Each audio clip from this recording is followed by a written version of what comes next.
Asal-usul Cut Miurah Intan. Pocut Miurah Intan, begitu nama salah satu pahlawan asal Aceh yang makamnya berada di Temurejo, Blora, Jawa Tengah. Meski belum banyak dikenal oleh masyarakat, namun perjuangannya membuat ciut nyali penjajah Belanda. Riwayat menyebutkan bahwa dia lahir pada 1833 di Biheu, sebuah wilayah Sagi 22 Mukim di bawah kekuasaan Kesultanan Aceh. Pocut Miurah merupakan nama panggilan khusus bagi perempuan keturunan keluarga Sultan Aceh. Pocut Miurah Intan termasuk tokoh Kesultanan Aceh yang paling anti terhadap Belanda. Pocut Miurah Intan pun memilih bercerai dengan suaminya, Tuanku Abdul Majid, yang menyerah kepada Belanda. Dengan menyerahnya suami, maka Pocut Miurah Intan melanjutkan perjuangan dengan mengajak anak-anaknya ikut berjuang melawan penjajah.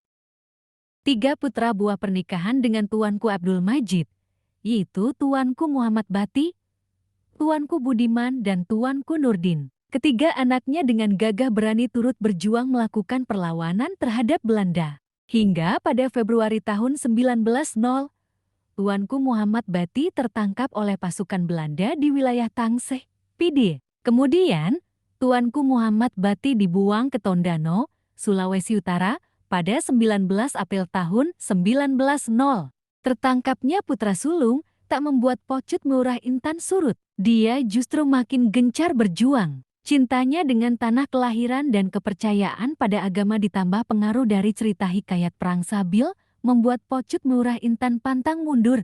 Dalam sebuah pertempuran di Sigli, Pidi pada 11 November tahun 1902, Pocut Miurah Intan tertangkap. Diceritakan, kala itu Pocut Miurah Intan memberikan perlawanan sangat sengit. Dia harus berhadapan dengan 18 orang marsose Marekos atau serdadu yang dipimpin oleh Veltman. Marsose merupakan satuan milik.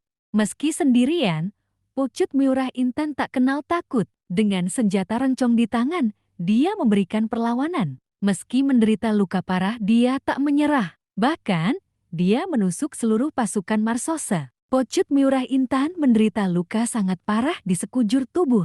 Satu urat di keningnya putus. Sementara luka-luka yang terbuka dibalur kotoran hewan dan lumpur oleh Belanda. Akibatnya luka semakin parah hingga berulat. Veltman yang ingin menolong ditolaknya. Dengan penyembuhan luka yang dilakukan sendiri, membuat Pocut Miurah Intan menderita cacat di kakinya. Semangat yang tak kenal padam itu membuat Belanda menjulukinya Halkafting atau yang gagah berani.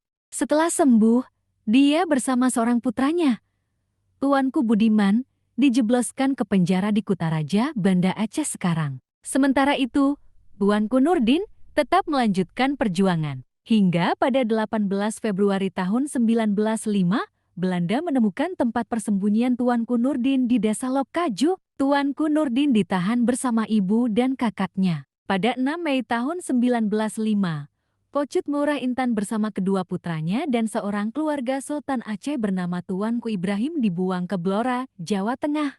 Terima kasih.